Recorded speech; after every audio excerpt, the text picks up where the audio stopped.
मगहर से सतलोक गए कबीरा, जाका पाया नहीं शरीरा।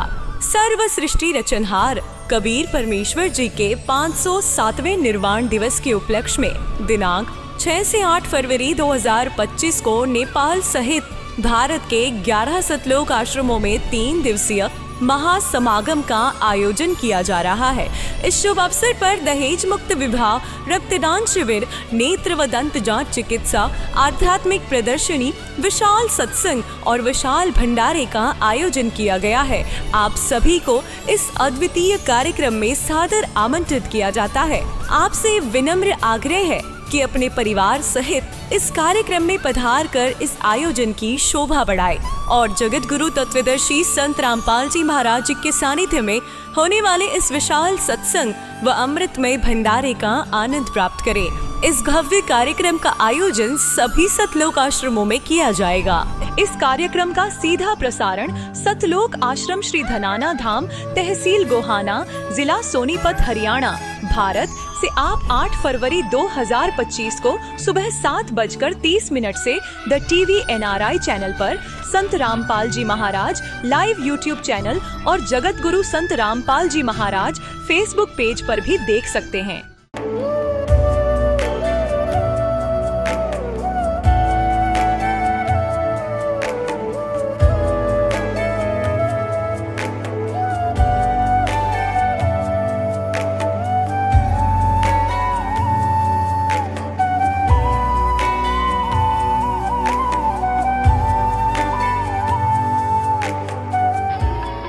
प्रभु राम देव भगवान अल्लाह खुदा ईश आदि नाम एक ही शक्ति के हैं। वो कैसा है, कहां है, कैसे मिलता है, किसने देखा है? ये प्रश्नवाचक चिन्ह पूर्ण रूप से हटाने के लिए अवश्य सुनिए जगत गुरु तत्वदर्शी संत रामपाल जी महाराज के अमृत वचन, सर्व पवित्र धर्मों के पवित्र शास्त्रों के आधार पर। दर्शकों, आज भी बहुत सी महिलाएं ऐसी हैं जो काफी कठिन परेशानियों का सामना कर रही हैं, जिसका हल पाने के लिए वो विज्ञान से लेकर भगवान तक को तलाशती हैं कि कोई तो उन्हें सुख प्रदान करे। ऐसी ही महिला की दुखद जीवन यात्रा से आज हम आपको रूबरू करवाने जा रहे हैं। इनसे मिलिए। ये हैं महाराष्ट्र से ज्योति जी। इनको माइग्रेन की समस्या थी और इनके जीवन में सुख नाम की चीज नहीं थी और सबसे बड़ा दुख था कि इनका 4 बार गर्भपात हो चुका था। कोई संतान नहीं थी। इनकी हर दिवाली, हर त्योहार खुशियों की बजाय रोने में निकलता था। देवी देवताओं की खूब पूजा साधना की और व्रत भी रखे, परंतु कोई लाभ नहीं हुआ। कहते हैं पूर्ण परमात्मा वो शक्ति है जो अंधे को आंख, निर्धन को माया, बांझन को पुत्र और कोढ़ी को काया देती है। उसी परम शक्ति ने इन्हें 2 संतान बख्शी। 3 जून 2012 का वो शुभ दिन, या यूं कहे ज्योति जी की जिंदगी बदल देने वाला पल, जब इन्हें मिली तत्वदर्शी संत रामपाल जी महाराज जी की शरण। संत रामपाल जी महाराज जी से नाम उपदेश लेने के पश्चात इनके साथ अद्भुत चमत्कार हुए। इनकी माइग्रेन की समस्या दूर हुई, एक्सीडेंट से बचाव हुआ और नया जीवन दान मिला। साथ ही इनके पति की नशे की बुरी लत भी संत रामपाल जी महाराज जी की असीम कृपा से छूट गई। जानिए कैसे दुखमय से सुखमय जीवन में परिवर्तित हुई इनकी जीवन की कहानी। सुनिए ज्योति जी की अपनी जुबानी। जी नमस्कार। नमस्कार सर जी। क्या नाम है जी आपका? मेरा नाम है ज्योति विजय परदेसी। ज्योति जी, आप कहाँ से आए हैं? मैं आई हूँ अनस व्यक्ति वरणगांव, तालुका भुसावल, जिला जलगांव, महाराष्ट्र से। ज्योति जी, संत रामपाल जी महाराज जी की शरण में आने से पहले आप क्या भक्ति साधना करते थे? सर जी, हम पारंपरिक साधनाएं करते थे सभी। मैं पहले शादी से पहले जो था वो बताऊंगी पहले आपको कि शादी से पहले मैके में हम सभी पारंपरिक साधना करते थे। उसमें सभी देव देवताओं की पूजा करना और मतलब सप्ताह करके मतलब हरी कथा होती थी 7-7 दिन की। तो उस कथाओं में जाके हम हमारे जो गुरुजी बनाए हुए थे तो वहाँ पे 7-7 दिन रुक के पूरी सेवा करते थे। उसके बाद मतलब हमारे यहाँ संतों का आना जाना भी रहता था। तो पूरी श्रद्धा से हम मतलब सारा व्रत रखना, एकादशी का व्रत रखना, सोमवार का व्रत रखना, हर दिन मतलब संडे को छोड़ के ऐसा कोई दिन नहीं था कि मैं मतलब व्रत नहीं रखती थी और कोई पूजा नहीं करती थी। हर दिन मेरा पूजा भक्ति भाव से ही रहता था। ज्योति जी, आपने बताया कि आपने अपने जीवन में इतनी श्रद्धा और आस्था के साथ भक्ति की और आप संतों की शरण में भी गए हैं, उनके सत्संग भी सुने हैं। तो हम आपसे ये जानना चाहेंगे कि इतना सब करने के बाद आप संत रामपाल जी महाराज जी की शरण में क्यों गए? हम मतलब इतनी भक्तिभाव से हम करते थे, फिर भी हमने मतलब जो दुख झेले हैं तो इसका कोई अंत नहीं रहता, मतलब नहीं था। और आपको हम बताएंगे भी कि मैं इतनी भक्ति भाव से सभी देव देवताओं की भक्ति करती थी, फिर भी ये दुख मुझे क्यों आते थे, ये बार बार प्रश्न मेरे मन में उठता था। पहला मेरा दुख था कि सबसे मतलब शादी के बाद का जो दुख होता है, शादी करके मैं उस घर में जैसे ही आई तो उस दिन से मतलब बच्चा जो मतलब हो रहता है होना, तो मेरे गर्भ रहता था और गर्भ रहने के बाद 9 महीने का बच्चा होता भी था और एक दिन बच के मतलब वो मर जाता था। तो ऐसा मेरे साथ 4 बार हुआ। उसके बाद दूसरा दुख मेरा ये है कि माइग्रेन पेन की शिकायत थी मुझे कम से कम 5-6 साल। तो वो दर्द ऐसा होता था कि मतलब मेरा सर फट जाएगा ऐसे लगता था। मैं 3-3 गोलियां खाती फिर भी मेरा सर दर्द बंद नहीं होता था। इससे मतलब बहुत भयानक दर्द होता था और किसी से मैं बात भी नहीं कर पाती थी उस सर दर्द के कारण। और ऐसे लगता था कि पड़े रहो, और हर दिन का मेरा था, ऐसे नहीं कि एक दिन सर दर्द हो गया तो रोज़ मैं कम से कम निमोसलाइट जो था 3-3 गोली खा के भी मेरा बंद नहीं होता था। तो इस दर्द से भी मैं बहुत परेशान थी। आपने संत रामपाल जी महाराज जी से नाम दीक्षा कब ली? मैंने संत रामपाल जी महाराज जी से नाम दीक्षा 3/6/2012 में ली है। संत रामपाल जी महाराज से नाम दीक्षा लेने के बाद आपको क्या क्या लाभ मिले? उसके बाद मुझे जो लाभ मिले हैं पर संत रामपाल जी महाराज जी के दया से, उसमें सबसे पहला मेरा लाभ मैं आपको बताऊंगी, और वो सिर्फ सत्संग सुनने से ही जो लाभ हुआ है वो मैं आपको गिनाऊंगी। तो हमारी सासू माँ जो है, उबला हुआ पानी जैसे उनका पड़ता है और उसके बाद जैसे इंसान जल जाता है, तो वैसे उनकी स्किन मतलब जल गई थी और ऐसे छिलके अंदर से भी निकल रहे थे और बाहर से भी। तो संत रामपाल जी महाराज के जैसे हम मतलब बुक एक मंगाई थी और बुक हमारे घर में थी। तो सबसे पहले हमने उनको हमारे प्रॉपर डॉक्टर को दिखाया था। तो डॉक्टर को दिखाने के बाद फिर हमने उनको जलगांव ले गए, और जलगांव को लेके बाद वहाँ से भी उन्होंने बोला गया कि आप इनको औरंगाबाद लेकर जाइए। तो मतलब फिर संत रामपाल जी महाराज ने हमें ऐसे बुद्धि दी कि उनको हम घर लेकर आए उनके कपड़े वगैरह देने के लिए। और फिर घर जैसे आए तो संत रामपाल जी महाराज की हमने बुक मंगाई थी। तो हमारे ससुर जी ने क्या किया कि उस पर संत रामपाल जी की एक फ़ोटो होती है आशीर्वाद वाली, तो आशीर्वाद वाली फ़ोटो ससुर जी ने खोली और उनके सर पे रखा उस फोटो को, और बोला कि आप ही इनको बचा कर ला सकते हो और दुनिया में कोई ऐसा नहीं है कि इनको अब बचा के लाए, उनकी स्थिति देख के। और फिर वो औरंगाबाद गए। औरंगाबाद कम से कम 1 महीना वो अस्पताल में रहे, डॉक्टर का उनका इलाज चलता रहा। हमारी चाची जी और मम्मी जी भी उन्हें मिलने जाते थे तो मुझे बोलते थे कि इनके पैर जो हैं उल्टे सूज गए हैं और अब ये नहीं बचेंगे, ऐसा मुझे फ़ोन पर बताते थे। तो हम मतलब बहुत रोना आता था कि हे भगवान, मतलब हम संत रामपाल जी महाराज के सत्संग सुन रहे थे, हमें पूरा विश्वास हो गया था उन पे कि यही भगवान है और यही धरती पर आए और यही इनको बचा सकते हैं। तो पूर्ण विश्वास हो गया था और हम उनके सत्संग और ही ध्यान से सुने और उन्हें वही विनती करें कि हे संत रामपाल जी महाराज, आप भी एक ही हो कि अब हमारे सासू माँ को घर बचा कर ला सकते हो। और 1 महीने के बाद संत रामपाल जी महाराज जी के दया से वो घर पर आई और स्वस्थ होकर आई और हमें बहुत खुशी हुई। और फिर उसके बाद हम पूरा परिवार जाके 15 लोग थे, हम 15 के 15 लोग संत रामपाल जी महाराज जी के शरण में गए और बरवाला धाम में जाके संत रामपाल जी महाराज जी से हमने नाम दीक्षा ली। और उस नाम दीक्षा वाले दिन से लेकर आज हम कितने अनुभव आपको गिनाए सर जी, हम तो बताएंगे, हमारे मुंह का थूक भी सूख जाएगा। तो आप इतना मतलब इतने पल पल अनुभव देते हैं संत रामपाल जी महाराज जी हमको। दूसरा लाभ हम आपसे गिनाएंगे कि जैसे मुझे जो गर्भपात होता था तो कम से कम ऐसा मेरे साथ 4 बार हुआ है। तो 4 बार में हर दिवाली मैंने अस्पताल में मनाई है। और देखो आपसे हमने सर जी हमने ये भी बताया आपको कि मतलब हम इतनी देवी देवताओं की भक्ति करते हुए भी जो दुख मैंने झेला है सर जी आपको हम बता नहीं सकते कि हर दिवाली में मतलब वही मेरा रहता था कि बच्चा रहता था और मैं अस्पताल में जाके वही मेरे बच्चा होता था, एक दिन रुकता था और उसको मतलब मेरे जो पतिदेव है उसको डाल के आते थे। तो मैं उस भगवानों से विनती करती थी, मैं जिनकी भक्ति करती थी तो उनको विनती करती थी कि आप बच्चा नहीं रखते हो तो हमें क्यों जिंदा रखते हो, हमें ही मार डालो।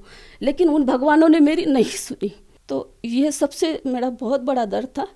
उससे पहले ही परमात्मा ने दया कर दी थी। नाम दीक्षा तो हमने बाद में ली है, लेकिन मैं जब ये बोला करती थी कि कोई सच्चा भगवान है इस धरती पर तो मुझे इस दुख से बचाए, तो मुझे अभी ये लगता है कि मुझे तभी संत रामपाल जी महाराज जी ने ही मतलब कबीर भगवान हम जिनको मानते हैं संत रामपाल जी महाराज जी को, तो उन्होंने आकर ही मुझे वो 2 संतान दिए हैं।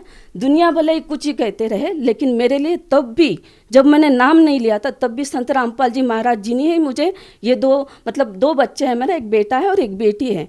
तीसरा लाभ मेरा ये है कि मुझे माइग्रेन पेन होता था। तो माइग्रेन पेन में सर जी मैं मतलब इतना परेशान हो जाती थी कि मुझे ऐसा लगता था कि मेरा सर फट जाएगा और बहुत मैं मतलब पड़ी रहती थी सर दर्द की 3-3 गोली खा के, और घर का काम करना वैसे ही उसी हालत में। तो सर दर्द मतलब ऐसे माइग्रेन का सर दर्द जिसको होता है वही समझ सकता है कि माइग्रेन पेन क्या है।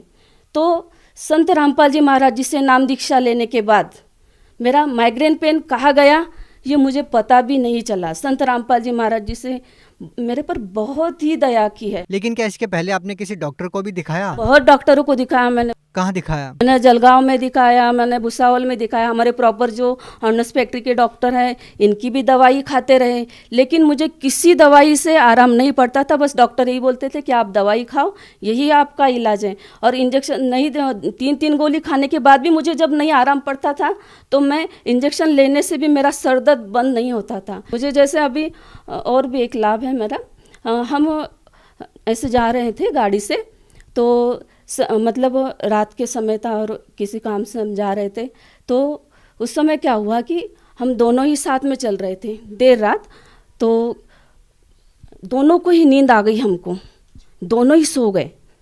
और परमात्मा संत रामपाल जी महाराज साक्षात स्वरूप हमारे वहाँ आए और हमारी गाड़ी ऐसे रास्ते से चल रही थी, तो साइड में परमात्मा ने, संत रामपाल जी महाराज ने साक्षात आकर उसको साइड में लेकर ऐसे खड़ी कर दी और हम दोनों सोए थे। फिर पहले परमात्मा जी ने, संत रामपाल जी महाराज जी ने सर जी को मतलब मेरे पति को उठाया और वो जब जगे तो उन्होंने मुझे जगाया। देखो ये क्या हुआ कि मैं जैसे ही मतलब मुझे नींद खुली तो गाड़ी ऐसा साइड में देखी थी और पैर उस पर रखा हुआ, और हम दोनों के दोनों उस समय मतलब हमारी मौत होनी थी दोनों की ही, क्योंकि हम दोनों ही कितनी देर सोए और कैसी गाड़ी चली हमको तो कुछ पता नहीं। लेकिन हमारे परमेश्वर स्वरूप साक्षात संत रामपाल जी महाराज ने आके उस समय हमारी जान बचाई है, ये हम बहुत अच्छे से जानते हैं। नहीं तो उस समय तो हमारा दोनों का ही मतलब अंतिम समय था, लेकिन साक्षात संत रामपाल जी महाराज आकर हमें बचा है उस समय। ज्योति जी, जैसा कि आपने बताया कि संत रामपाल जी महाराज से नाम दीक्षा लेने के बाद आपको इतने सारे लाभ मिले, तो क्या आपको नहीं लगता कि आप किसी और संत से भी नाम उपदेश लेते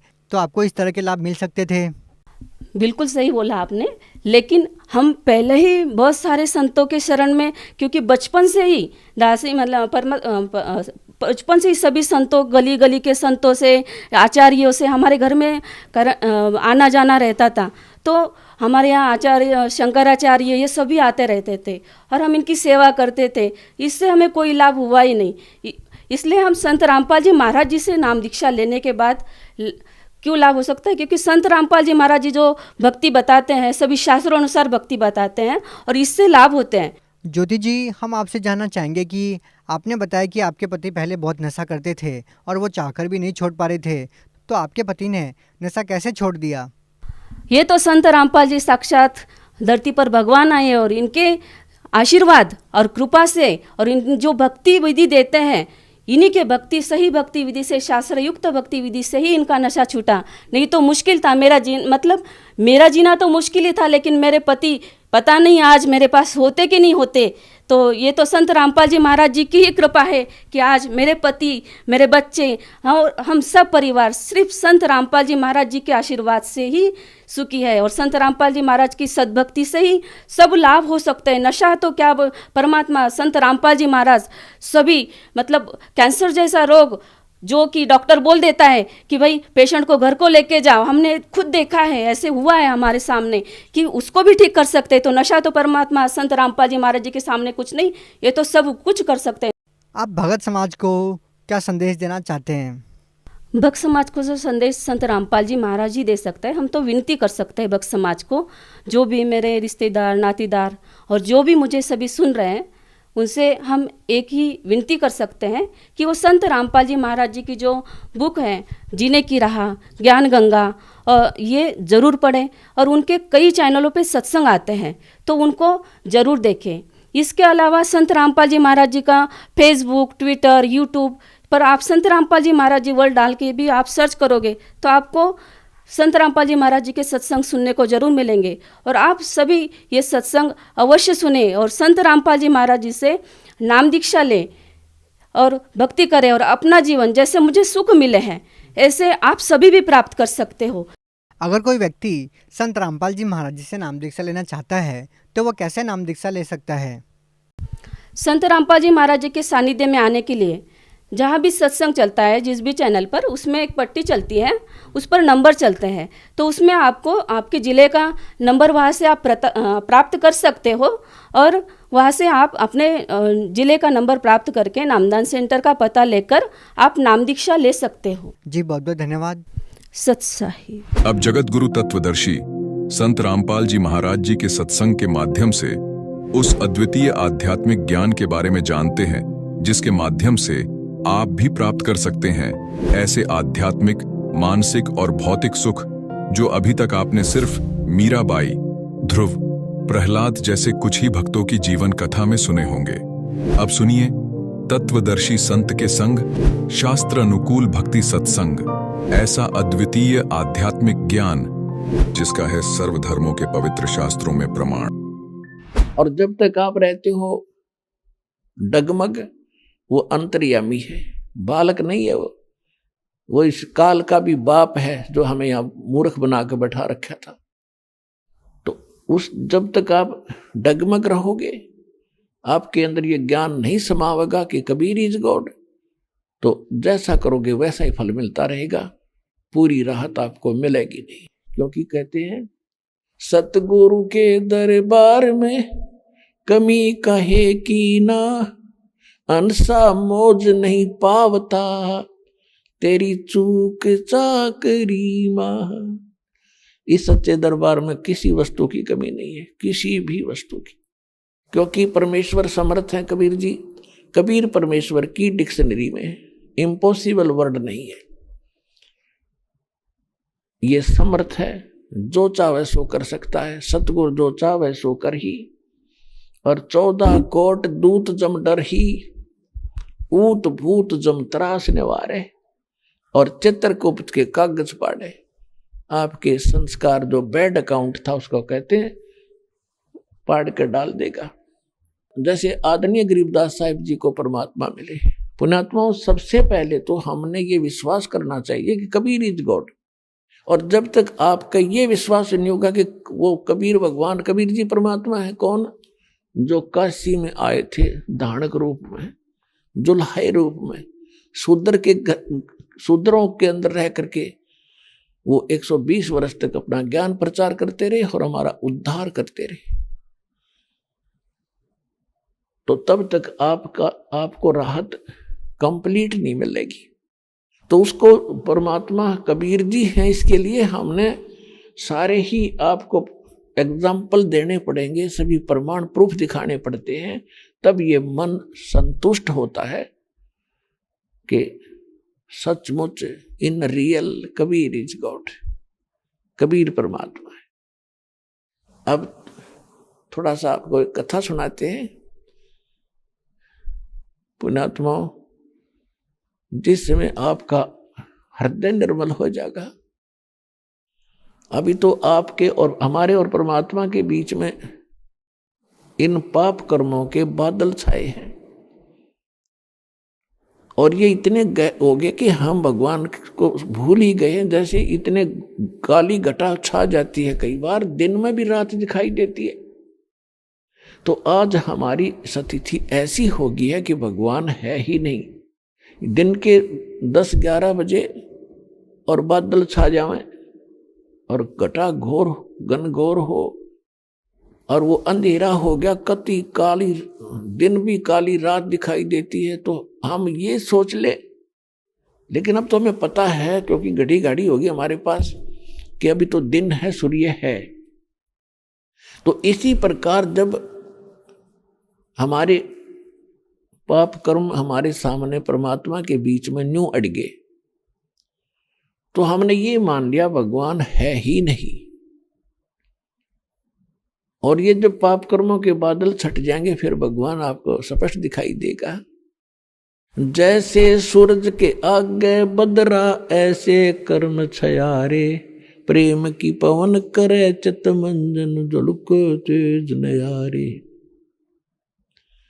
जैसे सूर्य के आगे बादल हो, तेज हवा चल पड़ती है, बादलों को तितर बितर करके उनको सब हटा देती है और सूर्य साफ दिखाई देता। तो इसी प्रकार कहते हैं प्रेम की पवन करे चितमंजन और झलके तेज नयारे। जिसमें आपका अंतःकरण पाप रहित होता चला जाएगा, उतनी ही श्रद्धा आपकी भगवान में बढ़ दी जाएगी। और परमात्मा का जिक्र आते ही, परमात्मा का किसी भी के ऊपर किया हुआ उपकार याद आते ही आपकी आंखों से पानी बह चलेगा, दरिया फूट जाएगी। तो उसको कहते हैं प्रेम की पवन। वह प्रेम की पवन चल पड़ी और उससे पाप नाश होने जो शेष रहते हैं उससे भी नाश होते। तो प्रेम की पवन करे चितमंजन, फिर झलके तेज नयारे, फिर नई नई परमात्मा के अंदर उमंग उठेगी। परमात्मा कहते हैं मैं रोवत हूं सृष्टि को, सृष्टि रोए मोहे, गरीबदास इस वियोग को समझ न सकता कोई। अपनात्माओं, जैसे तुलसीदास जी ने रामायण लिखी थी, श्री रामचंद्र जी की घटना लाखों वर्ष पूर्व घटी हुई थी और यूं की यूं चित्रार्थ कर दी अपनी वाणी में, लोकोक्तियों के माध्यम से, चौपाइयों के माध्यम से। और वो आज पूरा हिंदुस्तान हिंदू धर्म पढ़ रहा है, सत्य मान रहा है। अब उनकी जो रेंज थी दिव्य दृष्टि की, क्योंकि जिनकी दिव्य दृष्टि खुल जाती है भूत भविष्य और वर्तमान की सारी कुछ देख सकते हैं। लेकिन वो रेंज होती है, उसकी एक क्षमता होती है। जैसे एक दूरबीन होती है, दूरदर्शी जिसे कहते हैं, उसकी रेंज होती है। एक तो ऐसी होती है कि 1 किलोमीटर देख सकती है, एक ऐसी है कि खगोल भगोल की जानकारी ले लेती है, यहाँ बैठी बहुत काफी समय दूर तक देख सकती है। तो ऐसे परमेश्वर से प्राप्त दिव्य दृष्टि आदरणीय गरीबदास साहिब जी ने जो ज्ञान बताया, वो तुलसीदास जी की दिव्य दृष्टि यानी उस ज्ञान से बहुत ज्यादा अक्षमता वाला था और ज्यादा गूढ़ ज्ञान है, और वो समर्थ भगवान का ज्ञान है। तुलसीदास जी ने केवल इस 3 लोक के भगवान श्री विष्णु का ज्ञान था। तो आदरणीय गरीबदास साहिब जी को जो परमात्मा सचखंड देकर गए, अब देखो आपको बहुत बार दिखा है पवित्र वेदों में, हम पवित्र वेदों को एक यथार्थ भक्ति ज्ञान युक्त मानते रहे कि वेद जैसा ज्ञान धरती पर नहीं और गीता जैसा ज्ञान पृथ्वी पर नहीं। बिल्कुल सही है, लेकिन और पुराणों का ज्ञान बिल्कुल सही मानते थे हम।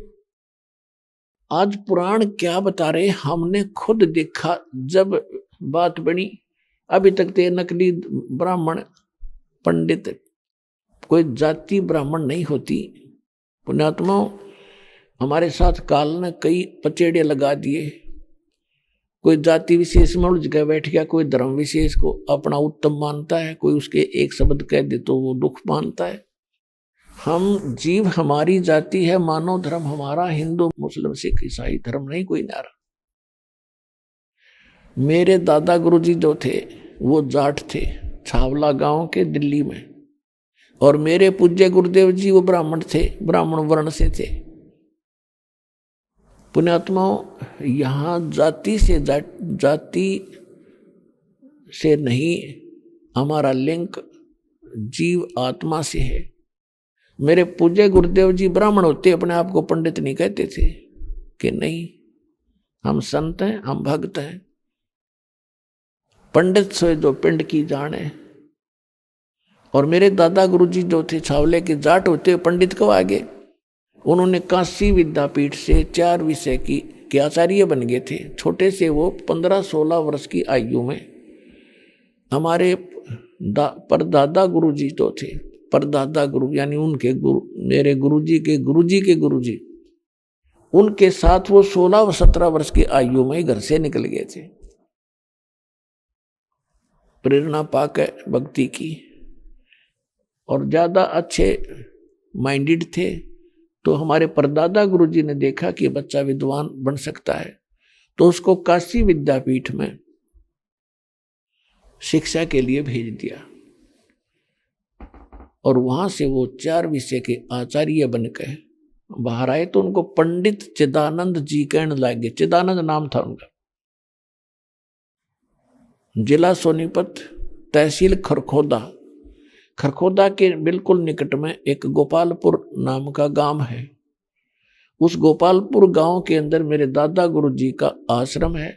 वहां लिखा हुआ पंडित चिदानंद आश्रम। अब इससे ये समझ लेना कि दास जिस पंडित और ब्राह्मणों के विषय में बोल रहा है वो आम ब्राह्मण के विषय में नहीं है। जो उस समय गुरुआई करते थे, पंडिताई करते हैं, वो ब्राह्मण गिने जाते हैं। जो वैसे जनसाधारण की तरह अपना धंधा करके खाते हैं, हम उन ब्राह्मणों से के विषय में नहीं कहते, ये याद रखना।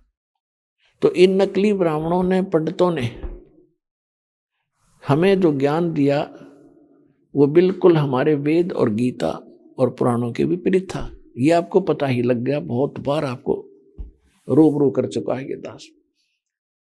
अब उन वेदों में क्या बताया है कि वो परमात्मा सतलोक सचखंड रतधाम में रहते हैं।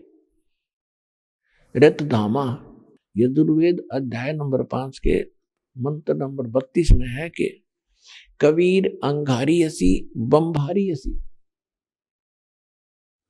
और रतधामा सवर ज्योति हसी। इसका अर्थ बनता है कि उसी का सी पूर्ण शांतिदायक है, वो पूर्ण शांतिदायक। जैसे गीता अध्याय नंबर 18 के श्लोक नंबर 62 में कहा कि अर्जुन तू सर्वभाव से उस परमेश्वर की शरण में जा, उस परमेश्वर की कृपा से तू परम शांति को और सनातन परम धाम को प्राप्त होगा। वेद कहते हैं वो कबीर है। कबीर अंगारी ऐसी, अंग माने अग माने पाप, अरि माने पापों का शत्रु यानी पाप नाशक। केवल एक परमात्मा है जो हमारे पापों का नाश कर सकता है, वो परम अक्षर ब्रह्म है और उसका नाम कबीर देव है। कबीर देव, कबीर साहब, हम उसको कबीर साहब कहने लगे। फिर बम भारी ऐसी, बम भारी, बम माने बम्भर माने बंधन, कर्मों के बंधन, काल की कैद। ये कर्मों का बंधन काल की कैद है। बम भारी, अरि माने शत्रु, बंधनों का शत्रु, बंधन का टनिया, बंधनों का नाश करने वाला। हम अपनी संत लैंग्वेज में उनको, परमात्मा को बंदी छोड़ कहते हैं। और वो स्वयं भी कहते हैं अमर करूं सतलोक पठाऊं, तात बंदी छोड़ कहाऊं। बंदी छोड़ हमारा नामम, अजर अमर है अस्थिर ठामम। और वेद कह रहे हैं कबीर अंगारी हसी बम्भारी हसी रित धामासी सवर ज्योति रित धामासी। वो स्वयं प्रकाशित लोक रित धाम सतलोक में रहता है। ऋग्वेद मंडल नंबर 9 सूक्त 86 के मंत्र 26 और 27 में, ऋग्वेद मंडल नंबर 9 सूक्त 82 के मंत्र 1, 2, 3 में, ऋग्वेद मंडल नंबर 9 सूक्त 96 96 के मंत्र 16 से लेकर 20 तक ही लिंक है उसका। ऋग्वेद मंडल नंबर 9 सूक्त 94 94 के मंत्र 1 में, ऋग्वेद मंडल नंबर 9 सूक्त 95 के मंत्र 2 में, ऋग्वेद मंडल नंबर 9 सूक्त 54 मंत्र 3 में, ऋग्वेद मंडल नंबर 9 सूक्त 20 मंत्र 1 में, ऋग्वेद मंडल नंबर 9 सूक्त 1 मंत्र 8 और 9 में। और अनेकों स्थानों पर ढेर सारे प्रमाण हैं कि वो परमात्मा मनुष्य सदृश है। सवर ज्योति सौ प्रकाशित लोक, सतलोक एक पृथ्वी है, जैसे यह पृथ्वी ऐसी, लेकिन उसका जो मटेरियल है वो अविनाशी है और वहाँ का वातावरण दूषित नहीं होता। वहाँ एक तत्व से बने हुए सभी पदार्थ और हमारी बॉडी है, जहाँ जैसे यहाँ 5 तत्वों से बने हुए हैं, सेब हैं, संतरे हैं, काजू किशमिश है, मनुष्य हैं, पक्षी हैं, पेड़ पौधे, ये सब 5 तत्वों से ही बने हुए हैं। वहाँ केवल एक नूर तत्व से ही बना हुआ है। तो वो परमात्मा वहाँ उस रत धाम के सतलोक के तीसरे पृष्ठ पर विराजमान है। 3 विभाग हैं उस प्रत्येक लोक के। जैसे हमारे दिल्ली है हमारी राजधानी, तो एक तो बाह्य दिल्ली है, उसमें ग्रामीण क्षेत्र आता है, फिर बाजार आते हैं सेकंड, और तीसरा जो स्थान है वो हमारा प्रधानमंत्री हाउस पार्लियामेंट, यानी हमारे राष्ट्रपति जी का स्थान, वो तीसरा स्थान समझो। तो यहाँ लिखा है कि वो परमात्मा ध्रुवलोक के यानी स्टेजों में सतलोक के तीसरे पृष्ठ पर विराजमान है और वहां से गति कर वो वहां पर राजा की तरह सिंहासन पर विराज, देखने में राजा के समान है। और जिन महापुरुषों ने परमात्मा को देखा, गरीबदास साहिब जी कहते हैं, अरस कुरस पर श्वेत गुमज है जहां सतगुरु का डेरा, श्वेत छतर सिर मुकुट विराज देखत ना उस चेहरे नु। सफेद छतर है दाता के ऊपर और सिर पे मुकुट है राजाओं की तरह, हीरे पन्ने ज्वारात सफेद टाइप के जुड़े हुए हैं और बहुत बड़े सिंहासन पर तख्त पर बैठा है। और वहां से गति करके सह शरीर आता है। वहां परमात्मा के बॉडी का शरीर बहुत ज्यादा है। एक रोमकूप, एक रोम माने बाल होता है, एक बाल में करोड़ सूर्य मिला दे, करोड़ चंद्रमा, इतना उस परमात्मा के एक रोम की शोभा है, उससे भी अधिक है। तो पूरी बॉडी की सारे उनकी क्या होगी, क्योंकि पहले बॉडी की रोशनी है, उसके बाद है बालों की तरफ। तो परमात्मा का इतना तेजो में शरीर है। जब यहां आता है तो हल्का तेज पुंज शरीर बनाता है, हल्का। अब जैसे किसी कक्ष में 1000 की ट्यूब जल रही हो, 1000 की बंद करके और 20 वाट का चला दी, पर्याप्त प्रकाश है, जितनी आवश्यकता है उतना रखा, बाकी बंद कर दी। ऐसे परमात्मा के पास वो समर्थ है, उसके पास सब पावर है। तो वो अपने हल्का शरीर, अपना हल्का प्रकाश करके यहाँ आते हैं और हमें मिलते हैं ये सभी। और वो परमात्मा सभी भवनों के ऊपर बैठा है। ऋग्वेद मंडल नंबर 9 सूक्त 54 के 3 में भी स्पष्ट किया है कि वो परमात्मा जो सर्वशक्तिमान है, सर्व सृष्टि रचनहार है, वो सर्व भुवनों ऊपरी तिष्ठति, सभी भवनों के लोकों के ऊपर के भाग में रहता है, विराजमान है, बैठा है। वहां से गति करके आता है और अच्छी आत्माओं को मिलता है। तो अच्छी आत्माओं को मिलके क्या करता है कि उनको उपदेश देता है, अपना यथार्थ ज्ञान देता है। उन दृढ़ भक्त होते हैं।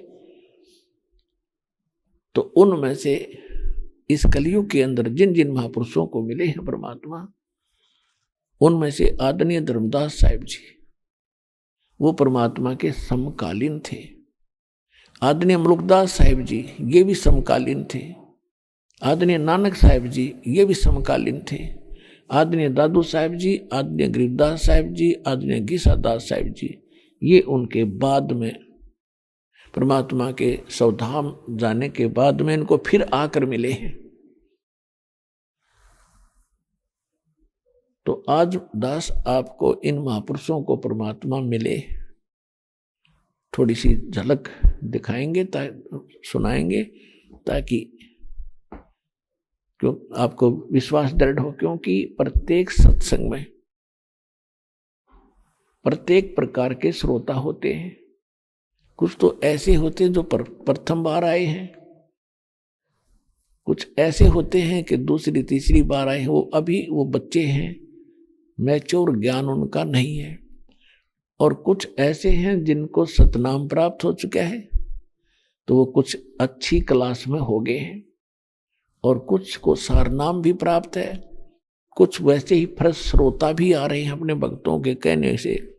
तो इस सत्संग के अंदर एक सामूहिक ज्ञान दिया जाता है, एक ये सामूहिक शिक्षा सथल है, और इसमें सभी के सतर के हर प्रकार के ये प्रवचन, ये लेक्चर, ये ज्ञान दिया जाता, ताकि सबके ऊपर सामान्य असर करे, सबको राहत मिले, सबको प्रसाद मिले।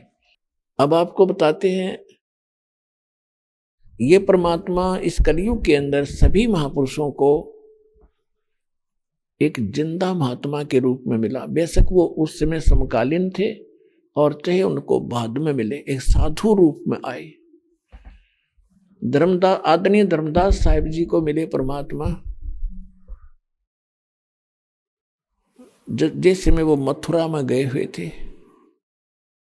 मथुरा के अंदर किस लिए गए थे? क्योंकि उनके पूर्व गुरु ने श्री रूपदास जी, जो वैष्णव परंपरा से संबंध रखते थे, उन्होंने परमात्मा उस धर्मदास जी को बता रखा था कि भगवान श्री कृष्ण इज विष्णु, ये विष्णु अवतार थे, और श्री राम भी विष्णु अवतार थे। विष्णु सुप्रीम पावर हैं, ये सब सुखदाता हैं, सारी सृष्टि के रचनहार हैं। यही तीनों रूप बनाकर सृष्टि, स्थिति और संहार करते हैं। इनकी भक्ति से पूर्ण मोक्ष हो जाता है और विष्णु जी के लोक को प्राप्त हो जाते हैं। उसके लिए साधना बताई थी कि 68 तीर्थ अवश्य करने चाहिए, जाना चाहिए, उन पे भ्रमण करना चाहिए, एकादशी का व्रत किया जाना चाहिए, करा करो। जो भी गुरु जी ने उसको साधना दी थी वो सभी कर रहा था। परमात्मा जिंदा महात्मा का रूप बनाकर धर्मदास जी को मिले, उनके साथ 2-3 बार 4-5 बार मीटिंग की। अंतर्ध्यान हो जाते फिर मिलते, अंतर्ध्यान हो जाते फिर मिलते। अंत में फिर धर्मदास जी को सचखंड लेकर गए उनकी विशेष प्रार्थना पर। सचखंड सतलोक ले जाकर उनको वापस छोड़ा, तो उस समय उनको पता चला कि ये तो सचमुच परमात्मा है, ये तो सचमुच पूर्ण परमात्मा है। इसी प्रकार मलुकदास जी को सचखंड लेकर गए, तीसरे दिन वापस छोड़ा। ऐसे धर्मदास जी 3 दिन तक अचेत पड़े रहे। ऐसे नानक साहिब जी को बेई नदी पर मिले थे, सुल्तानपुर शहर, जो सुल्तानपुर शहर में, जो वर्तमान में पाकिस्तान के अंदर है। और वहाँ से सचखंड लेकर गए परमात्मा, यही जिंदा महात्मा के रूप में आए थे। फिर वहाँ दिखाकर सारी अपनी समर्थता उनको वापस छोड़ दिया और कहा मैं काशी में मिलूँगा और वहाँ रहता हूँ, वहाँ ज्ञान बताता हूँ, जुल्हे के रूप में रहता हूँ, वहाँ आ जाना, बच्चा सतनाम दूंगा। ये उस समय नानक जी का विश्वास नहीं हुआ कि भगवान और जुल्हे कैसे रहेगा। तो पहली उदासी वापस आकर तीसरे दिन, 3 दिन अदृश्य रहे थे, गुप्त रहे थे नानक जी। तीसरे दिन वापस आए तो चल पड़े बनारस को और पहुंच गए वहां पर। वहां खोज लिया परमात्मा एक जुल्हे का काम करते करते। तब उन्होंने जाकर देखकर कहा था, फाई सूरज मुल्क की वेश ए ठगवाड़ा ठगी, देश खरा सियाणा बोता बार, ये धानक रूप रहा करता। अब फिर कहा कि तेरा एक नाम तारे संसार में, एहो आस एहो आधार। उसके बाद आदरणीय गरीबदास साहिब जी को मिले दादू साहब जी को मिले जो जिंदा महात्मा के रूप में। जब दादू साहब जी 7-8 वर्ष के थे, बच्चों में बाहर खेल रहे थे, वहां परमात्मा एक वृद्ध साधु का रूप बनाकर पहुंच गए जिंदा महात्मा को। उनको भी इसी प्रकार ज्ञान दिया, फिर सतलोक लेकर गए। वो अचेत पड़े रहे 3 दिन तक। सब रिश्तेदार इकट्ठे हो गए, ना कोई औषधि लग रही और न ही कोई झाड़ फूक काम कर रहा, अचेत पड़े हैं, कोमा में जैसे चले जाते। तीसरे दिन परमात्मा ने उनको छोड़ा, वापस आत्मा में छोड़ा, सब ऊपर के ब्रह्मांड दिखाकर, अपनी समर्था दिखाकर। जब होश में आए तो देखा चारों तरफ पूरा रिश्तेदार और कुटुंब के लोग बैठे। यदि ऐसा ना होता तो दादू जी ये सोच लेते कि सौपन है, और जब देखा तीसरे दिन वापस आया हूं तो सचमुच सही था। तो उसके बाद दादू साहब जी ने कलम तोड़ गुणगान किए कबीर भगवान के। जिन मुझको निज नाम दिया सोए सतगुरु हमारे, दादू दूसरा कोई नहीं कबीर सिरजनहारे। कि ये परमात्मा पूर्ण है। ऐसे नानक साहब जी ने अपनी अमृतवाणी में कहा, जो गुरु ग्रंथ साहिब के 721 पृष्ठ पे अंकित है। एक अर्ज गुप्तम पेश तोदर कून करतार, हक्का कबीर करीम तू बे ऐब परवरदिगार। नानक साहब जी कहते हैं, हे परमात्मा, मेरी एक अर्ज है आपके ऊपर, आपके सामने एक गुप्त अर्ज है मेरी। आप शब्द स्वरूपी राम हैं, कून करतार, करतार माने सब सृष्टि के रचने वाले। आप हक्का कबीर हैं, आपका नाम सत कबीर है। हक्का माने सत्य, और बेऐब परवरदिगार। अब उसके बाद गरीबदास साहिब जी को मिले। जैसा परमात्मा के गुणों में लिखा है वो ऐसी लीला करते ही करते हैं। अब जैसे किसी ने बर्फ के गुण लिख रखे हैं कि वो शीतल करती है, तो वो शीतल करेगी ही करेगी, चाहे कोई हाथ लगा लो उस पर। तो इसी प्रकार परमात्मा के गुण लिखे हैं वेदों में, तो वो तो काम करते ही करते, उनका काम ही है, गुण यही है उसका। तो उसी गुण आधार से परमात्मा आदरणीय गरीबदास साहब जी को मिले। जब जिस समय परमेश्वर सन विक्रमी संवत 1575, विक्रमी संवत 1575, सन 1518, सन 1398 में परमात्मा आए थे। विक्रमी संवत 1455 में 120 वर्ष रहे थे। तो संवत 1475 में, यानी सन 1518 में, सहस्रीर मग्र एक स्थान है गोरखपुर जिला के पास। वहां से सहस्रीर गए थे, जहां पर कई हजारों की संख्या में जनता उपस्थित थी। 2 बिजली खां पठान, एक नवाब थे मगर के, और वीर सिंह बघेल, वीरदेव सिंह बघेल, ये काशी नरेश उनके शिष्य थे। दोनों वहां खड़े थे, सेना भी थी, बहुत जनता थी। तो जब परमात्मा ने एक चद्दर नीचे बिछाई थी, एक ऊपर ओढ़ी थी, और दोनों हिंदू मुसलमान वहां आपस में लड़ मरने के लिए तैयार हो गए थे। हिंदू कह रहे थे हम सब लेंगे और हिंदू रीति से अपने गुरु का अंतिम संस्कार करेंगे। मुसलमान कह रहे थे कि हम अपने पीर की, अपने गुरु की लाश को, शव को इन काफरों के हाथ नहीं लगने देंगे, ये तो जलाते हैं, हम आदर से कब्र में इनको विश्राम देंगे। परमात्मा ने कहा था कि तुम झगड़ा मत करना, लेकिन वो उस समय तो चुप हो गए थे। मन में ये थी कि गुरु जी एक बार शरीर छोड़ दें, फिर हम देख लेंगे। तो उस समय कत्लेआम हो जाता, गृह युद्ध छिड़ जाता, एक महाभारत से भी ज्यादा जनहानि हो जाती। परमात्मा ने लीला की, अपनी समर्थता दिखाई। एक चदर नीचे ओढ़ी और एक ऊपर, और कहा कि यदि तुमने झगड़ा किया तो तुमको मेरा 3 तलाक, मैं तुमको कभी जिंदगी में तुम्हें माफ नहीं करूंगा। और फिर भी यदि तुम ऐसे करना, मेरे शरीर को आधा आधा काट देना, पर बच्चों लड़ियो मत। लेकिन इसमें शरीर नहीं मिलेगा, जो वस्तु मिले वो 50-50 कर लियो। परमात्मा ने एक चादर नीचे बिछाई, एक ऊपर, नीचे फूल बिछा दिए थोड़े थोड़े के 1-2 इंच श्रद्धा से, और एक चादर ऊपर ओढ़ी। कुछ देर के बाद आकाशवाणी की कि भाई उठा लो पर्दा, हम नहीं हैं मुर्दा, हम तो अमर हैं भाई। जब चादर उठाई और ऊपर देखा, गुरुजी तो वो जा रहे हैं, बहुत नूरी शरीर, बहुत तेजो में शरीर, और फुल स्पीड से जा रहा है।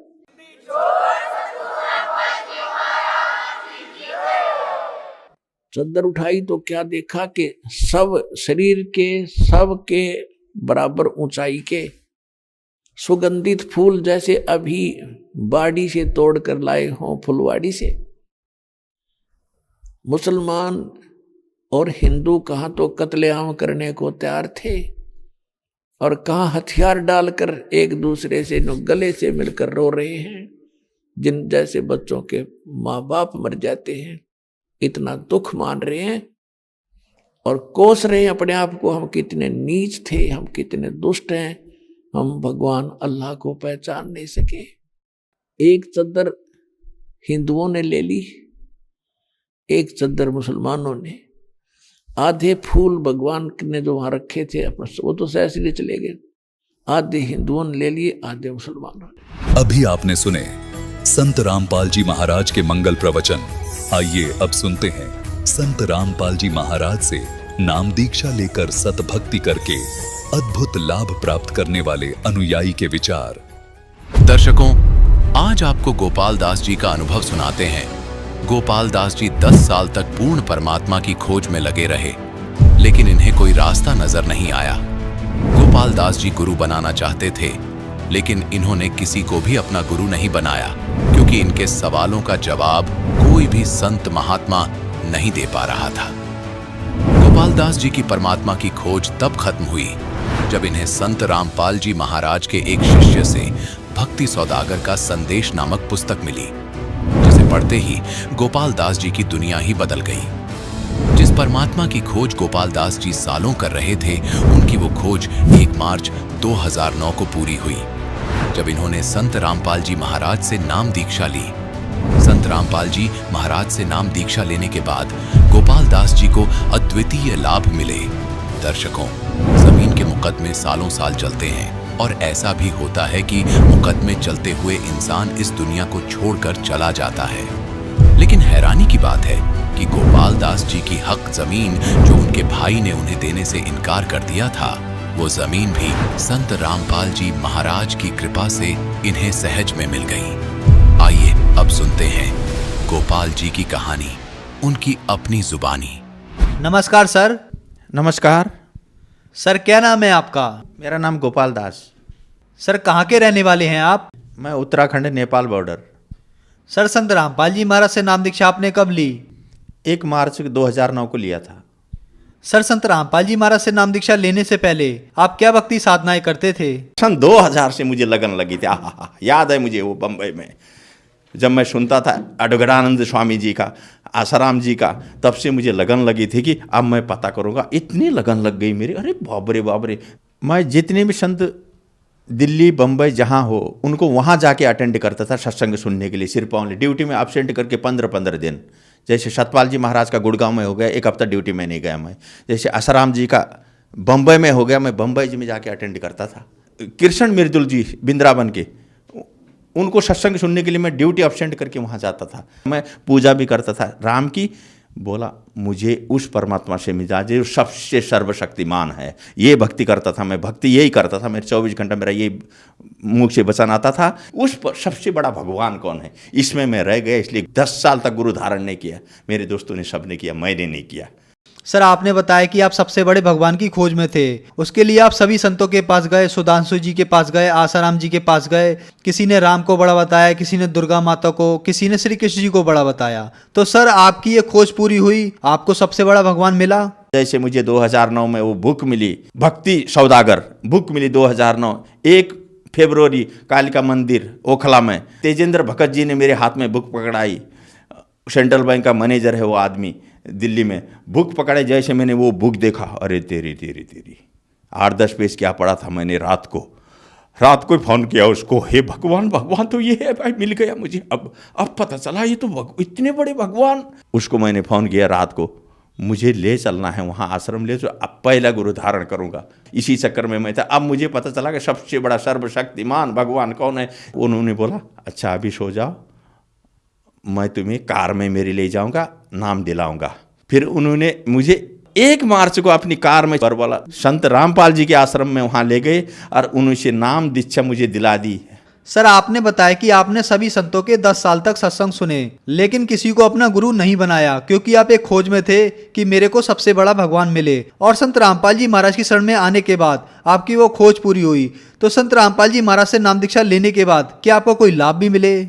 जैसे मैंने नाम लिया वहाँ से 1 मार्च को, उस दिन से मैं 4 महीने फर्स्ट नाम जो दिया गुरुजी ने, जो मैं याद है मुझे, जो मेरे फंसे हुए पैसे पीएफ में 3 जगह पैसे लटक गए। अरे अचानक नहीं देने वाले, बैंकों में पैसे आने लगे मेरे। मैं तो हैरान रह गया, इतने चंगा हो गया, इतना खुश हो गया मैं। अरे इतनी आनंद क्यों है मेरे को अंदर से। चारों तरफ से पैसे 3 जगह से बैंकों में पैसे आ रहे मेरे, जो कभी नहीं देने वाले थे वो भेज रहे हैं। और 3 जगह पीएफ का पैसा आ गया, जो कभी ठेकेदारी में पीएफ देते ही नहीं है। हे भगवान, ये अक्षर में 4 महीने भी नहीं हुए थे, वो गिना रहा हूँ मैं आपको। अब उसके बाद का आगे का मैं गिनाऊँ, ओहो। फिर मैं गाँव गया नाम लेने के बाद। गांव से पूरी परिवार बीमार थी, दमा थी वहाँ परिवार को, मिसेज दमाग थी, बच्चा तो फेंट हो रहा था वहाँ, पूरी तरह खा रहा था, नीचे से जा रही थी, पूरा बेहोश पड़ता था बच्चा। जैसे उनको यहाँ लाया, सोने के लिए बिस्तर नहीं था, परिवार साथ में कहाँ रहे। एक रिश्तेदार के घर रहा, वो बोला भाई कपड़ा तो नहीं होंगे। मैं बोला भाई मेरे पास 1000 रुपये, 800 रुपये का मैंने एक रसे गद्दा खरीदा, 200 बच गए भाई मेरे पास। याद है मुझे वो दिन लाजपत नगर में नौकरी लग गई मेरी, मालिक ने पता नहीं नौकरी लगा दिया, ऐसी नौकरी लगा दी। अब वहाँ से शुरू हुआ, नाम भी मिला, नौकरी भी लग गई। रोटी नहीं मिल रही थी, किराए में मकान लिया, किराए में रहता था। फिर अभी में शुरू हो गया किराए में रहना, नौकरी में तरक्की हुई। मैंने 20 साल बम्बई में नौकरी करी। 20 साल की कमाई मैंने भाई को भेजता रहा, उसने ज़मीन गांव में ले ली, मैं गया नहीं गांव में, ले लिया है क्या जाना है। उसने अपने नाम पे ज़मीन कर दी, मेरी भी उसी के नाम पे थी पूरी ज़मीन। फिर मैंने भाई को बोला मेरे नाम पे आप कर दे भाई ज़मीन, और उसने नाम पे ज़मीन नहीं किया मेरे नाम पे। फिर मैं बच्चों को लेके दिल्ली आ गया।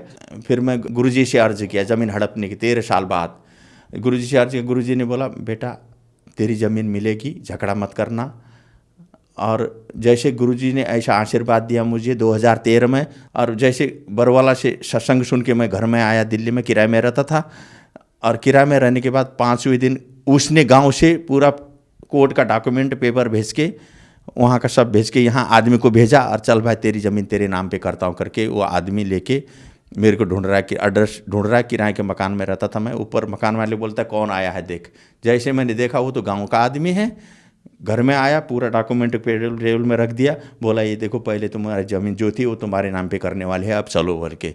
जैसे वहाँ से भी फ़ोन आ गया उसका भाई का, बोला आजा तुम्हारी ज़मीन तुम्हारे नाम पे करता हूँ।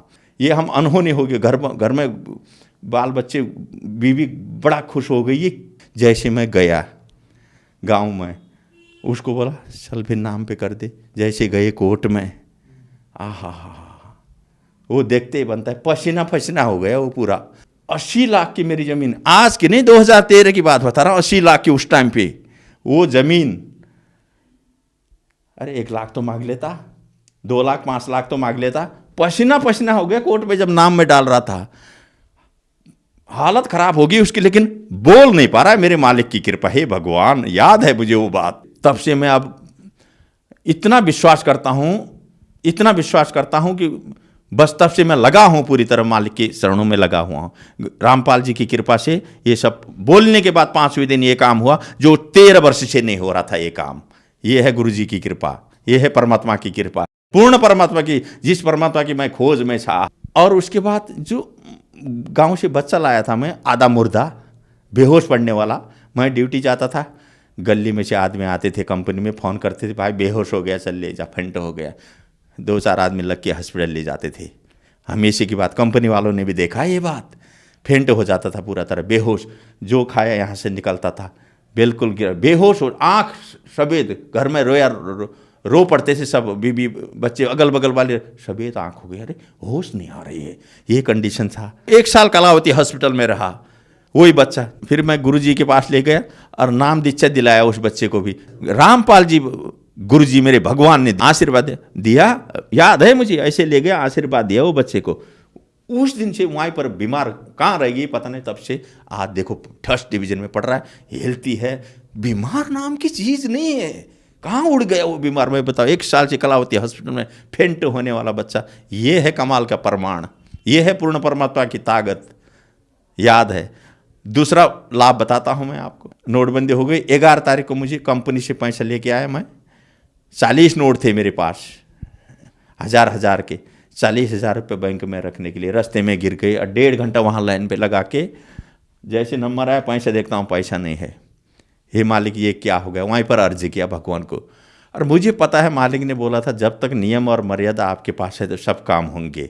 और मैं नियम मर्यादा का पक्का ऐसे रहता हूँ, मैं जहाँ दुविधा हो मैं करता ही नहीं हूँ। इसलिए मेरे भगवान ने मेरी सुनी।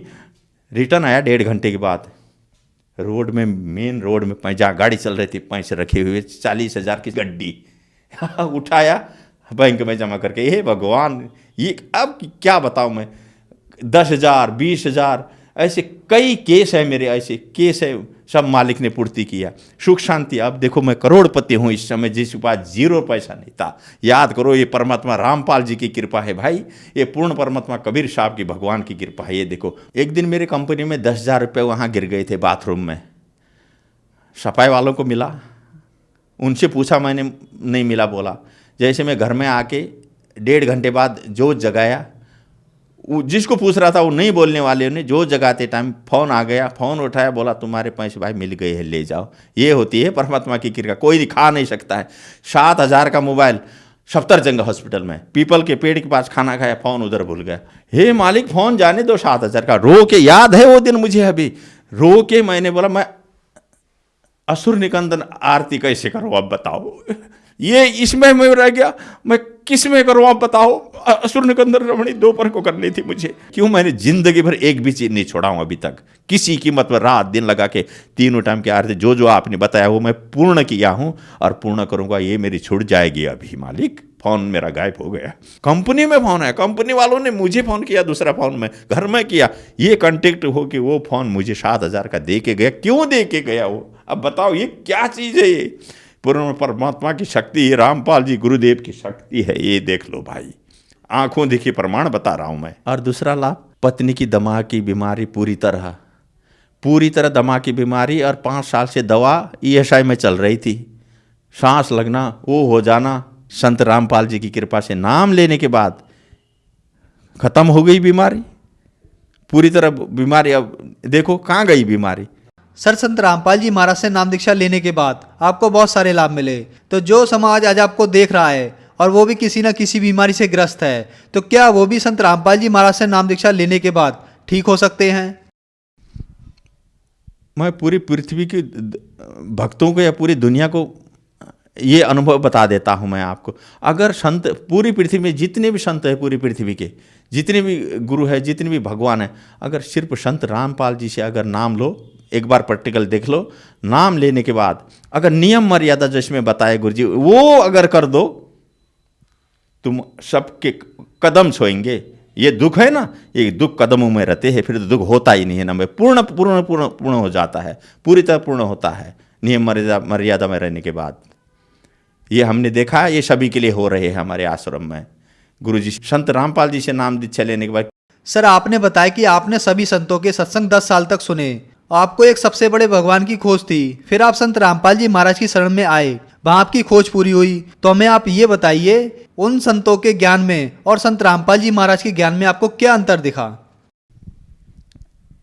इसमें मुझे ये लगा, अब उनका ज्ञान तो 2% में नहीं है, और गुरु जी का ज्ञान 100% है, संपूर्ण शास्त्रों के आधार पर है गुरु जी के ज्ञान। और वो खुद मिला के देख ले, ब्रह्मा विष्णु महेश से ऊपर से भगवानों को न जानते हैं, वो 8 क्लास की विद्या भी नहीं है, नंबर 1।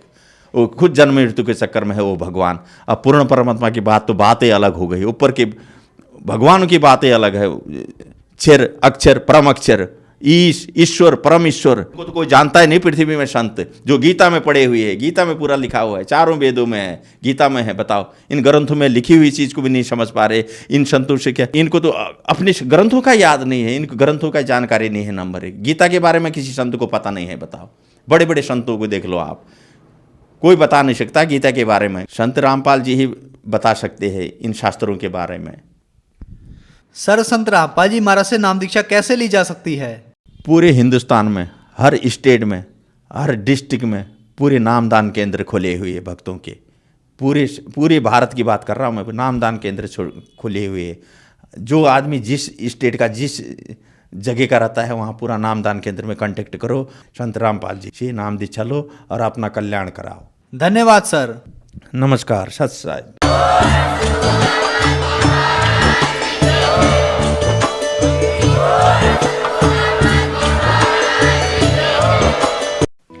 आप सुन रहे थे जगत गुरु तत्वदर्शी संत रामपाल जी महाराज के मंगल प्रवचन। अधिक जानकारी के लिए संपर्क करें।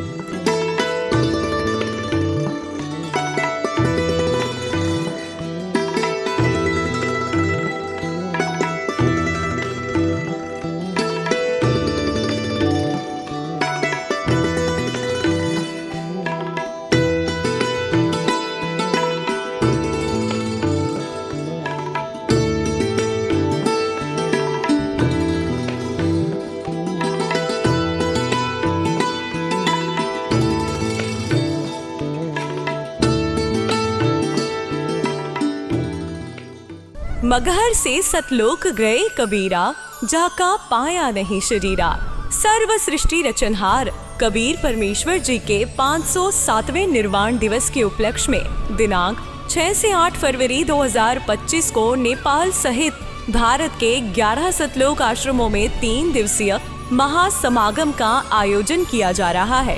इस शुभ अवसर पर दहेज मुक्त विवाह, रक्तदान शिविर, नेत्र व दंत जांच चिकित्सा, आध्यात्मिक प्रदर्शनी, विशाल सत्संग और विशाल भंडारे का आयोजन किया गया है। आप सभी को इस अद्वितीय कार्यक्रम में सादर आमंत्रित किया जाता है। आपसे विनम्र आग्रह है कि अपने परिवार सहित इस कार्यक्रम में पधार कर इस आयोजन की शोभा बढ़ाए और जगत गुरु तत्वदर्शी संत रामपाल जी महाराज जी के सानिध्य में होने वाले इस विशाल सत्संग व अमृतमय भंडारे का आनंद प्राप्त करें। इस भव्य कार्यक्रम का आयोजन सभी सतलोक आश्रमों में किया जाएगा। इस कार्यक्रम का सीधा प्रसारण सतलोक आश्रम श्री धनाना धाम, तहसील गोहाना, जिला सोनीपत, हरियाणा, भारत से आप 8 फरवरी 2025 को सुबह 7:30 से द टीवी NRI चैनल पर संत रामपाल जी महाराज लाइव YouTube चैनल और जगत गुरु संत रामपाल जी महाराज फेसबुक पेज पर भी देख सकते हैं।